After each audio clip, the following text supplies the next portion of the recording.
Alors cette théorie qui décrit les trois forces de la même façon, c'est ce qu'on appelle le modèle standard de la physique des particules. Il a été mis sur pied dans les années 60, il a évidemment subi quelques évolutions, même pas mal, et les gens étaient très confiants dans le fait qu'il pouvait s'agir de la bonne théorie, puisque il n'y avait pas de désaccord avec les expériences, avec les résultats des expériences, qui étaient de plus en plus nombreux. Il faut imaginer cette période, hein, c'est les périodes où on découvre une particule par semaine, hein, une nouvelle particule par semaine. En 64, alors qu'avant la guerre on en connaissait 4, en 1964 on en a 350 nouvelles. Et on comprend tout ça. En tout cas, on comprend les forces ou les interactions qui lient entre elles ces particules. Alors simplement, il y a quelques physiciens qui se sont dit, mais on pourrait faire une expérience de pensée un peu comme Galilée. C'est-à-dire, on pourrait se dire, mais qu'est-ce qu'impliquerait cette théorie, le modèle standard, si on postulait qu'elle est vraiment la bonne théorie? Autrement dit, quelles sont les conséquences profondes de la théorie? Qu'est-ce qu'elle a dans le ventre? Et qu'est-ce qu'elle dirait, par exemple, de la masse des particules si elle était vraie? Et c'est assez facile de voir, d'ailleurs, c'est un exercice qu'on donne aux étudiants, enfin aux bons étudiants, de vérifier que si le modèle standard était juste, alors les masses de tous les ballons des interactions devraient être nulles. Et par un effet de contagion, les masses de toutes les particules qui participent aux interactions devraient également être nulles. Autrement dit, toutes les particules élémentaires devraient avoir une masse nulle. Voilà ce qu'implique le modèle standard, qui est vrai pour le photon. Le photon a une masse nulle, c'est un ballon de masse nulle. C'est pas vrai pour les bosons intermédiaires qui médiatisent l'interaction faible. Je vous ai dit qu'ils étaient à peu près 100 fois plus lourds que le proton. C'est pas vrai pour les quarks, c'est pas vrai pour l'électron, c'est pas vrai pour les neutrinos. Enfin, c'est pas vrai pour grand monde. D'accord? Donc vous avez une prédiction du modèle standard qui est contradictoire avec les mesures, alors même que cette théorie permet d'expliquer les résultats des expériences. Et donc, c'est un peu toujours la même question. Est-ce qu'on peut avoir raison contre les faits?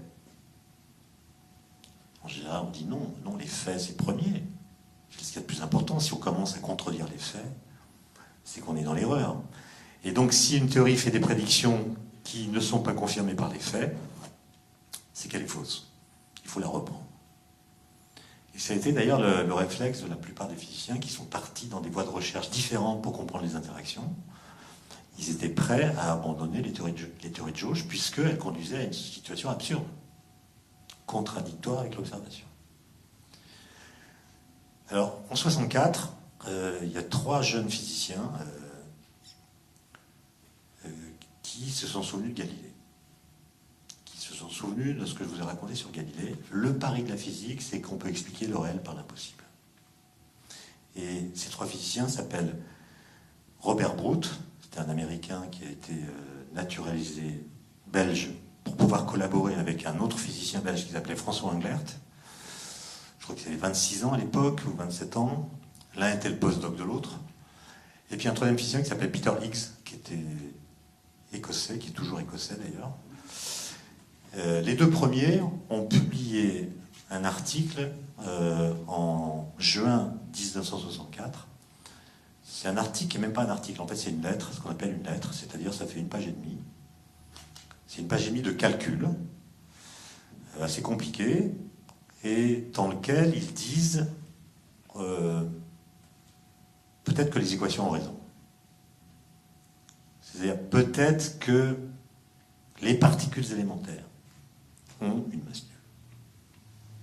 Elles ont raison. Alors comment expliquer que nous mesurions des masses non nulles pour les particules? Au lieu de dire que c'est une erreur de mesure ou la preuve que la théorie serait fausse, pourquoi ne pas imaginer que depuis Newton, nous nous trompons sur la signification du concept de masse? C'est-à-dire, pourquoi continuer à dire que la masse des particules de matière serait une propriété intrinsèque des particules de matière? Pourquoi est-ce que la masse viendrait des particules elles-mêmes Pourquoi est-ce que c'est quelque chose qu'elles auraient en propre et qui leur serait associé du seul fait qu'elles sont de matière? Pourquoi ne pas imaginer que la masse des particules serait une propriété non pas primitive, mais secondaire, c'est-à-dire résultant d'une interaction entre ces particules et le vide, qui du coup n'est pas vide. Okay.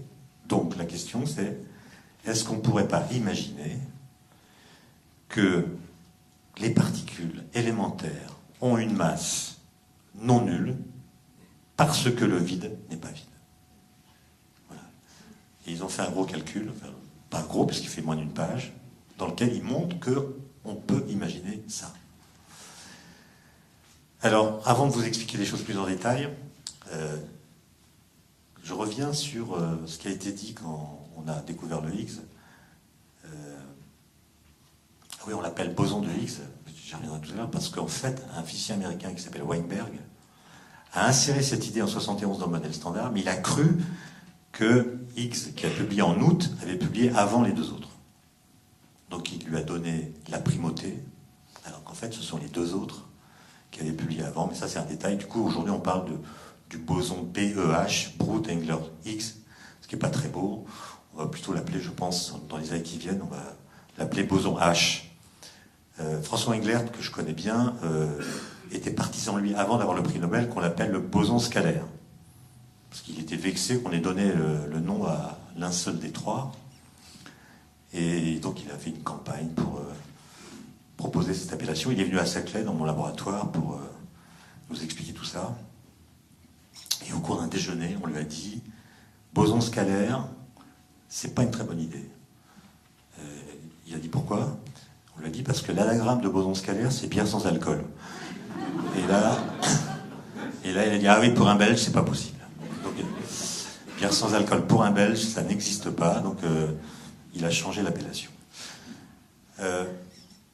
Alors, dans la presse, on a beaucoup lu à cette époque-là que si le boson de Higgs n'existait pas, la matière n'aurait pas de masse et nous n'aurions pas de masse. Il n'y aurait pas de masse dans l'univers. Bon, ça, c'est complètement faux.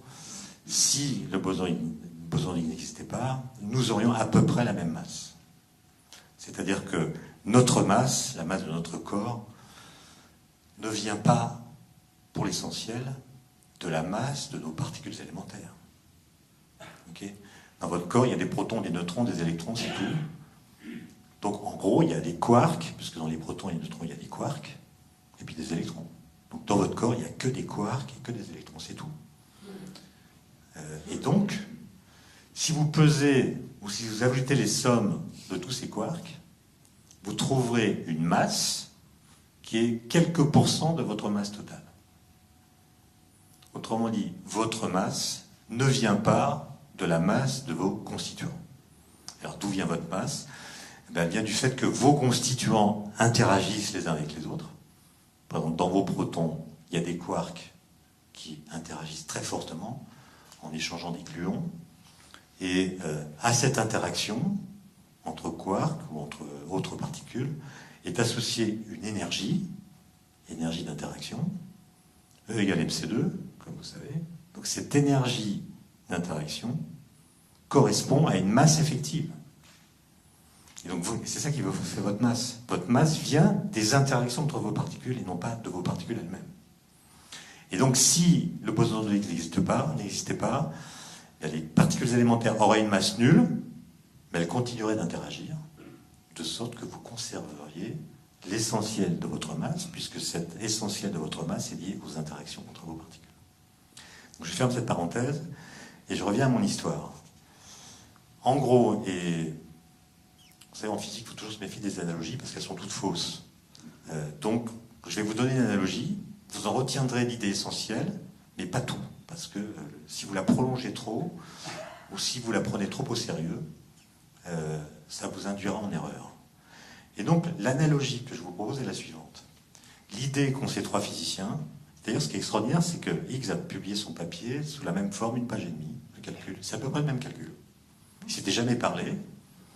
D'ailleurs, Brout est mort il y a quelques années, mais Englert et Higgs qui sont des messieurs très âgés aujourd'hui, se sont rencontrés pour la première fois le 4 juillet 2012 dans l'amphithéâtre du CERN, quand on a présenté les résultats des expériences. Ils n'étaient jamais vus avant. Et même jamais écrit, n'avaient jamais correspondu, mais ils avaient eu la même idée. Et l'idée est la suivante. C'est, imaginons que dans le vide, il y a un champ. Alors ce qu'on appelle un champ en physique quantique, c'est un champ quantique. C'est un champ quantique, je ne vais pas vous expliquer ce que c'est, mais c'est en gros l'équivalent, en l'occurrence, d'un champ de neige. Ce qu'on appelle un champ scalaire, justement, c'est-à-dire un champ dont l'amplitude peut être décrite mathématiquement par un nombre simple. Pour un champ de neige, c'est par exemple l'épaisseur de la neige. Et bien là, on va dire, dans le vide, il y a un champ d'épaisseur constante, qui est le même partout, donc il est homogène, il est uniforme, l'intensité ou l'épaisseur est la même en tout point de l'espace. Et ce champ de neige, c'est l'équivalent de ce qu'ils appellent dans leur article le champ de Higgs, enfin qui va s'appeler plus tard le champ de Higgs. Okay. Maintenant, les particules. Ben, les particules, comme le disent les équations du modèle standard, elles ont une masse nulle. Elles n'ont pas de masse. Mais elles ont des skis. Elles ont des skis. Et donc les particules ont des skis, ce qui fait qu'elles glissent sur le champ de neige qui est le champ de Higgs. Et vous voyez que la façon dont une particule va glisser va dépendre de la qualité de ses skis. Si elle a des skis qui sont très bien fartés, elle va glisser sans frottement. Nous qui la regardons, nous dirons, tiens, elle a une masse nulle, et sa vitesse est égale à celle de la lumière. On dira même l'inverse, on dira, tiens, on la voit aller à la vitesse de la lumière, parce que vous savez qu'en physique, une particule de masse nulle va forcément à la vitesse de la lumière, donc on voit une particule qui va à la vitesse de la lumière, on dit, tiens, elle a une masse nulle. En revanche, une particule qui a des skis mal fartés, elle va glisser sur la neige avec difficulté, d'autant plus de difficulté qu'elle sera mal fartée. Il va y avoir du frottement. Ce frottement va empêcher la particule d'aller à la vitesse de la lumière. Nous qui la regardons, nous dirons, tiens, elle va moins vite que la lumière. Et nous lui attribuerons une masse d'autant plus élevée que sa vitesse sera faible. Autrement dit, dans ce schéma-là, qui est génial, la masse n'est plus une propriété intrinsèque des particules, c'est une mesure de la mauvaise qualité du fartage de leur ski. Et donc la question est de savoir, est-ce que ce champ de neige existe ?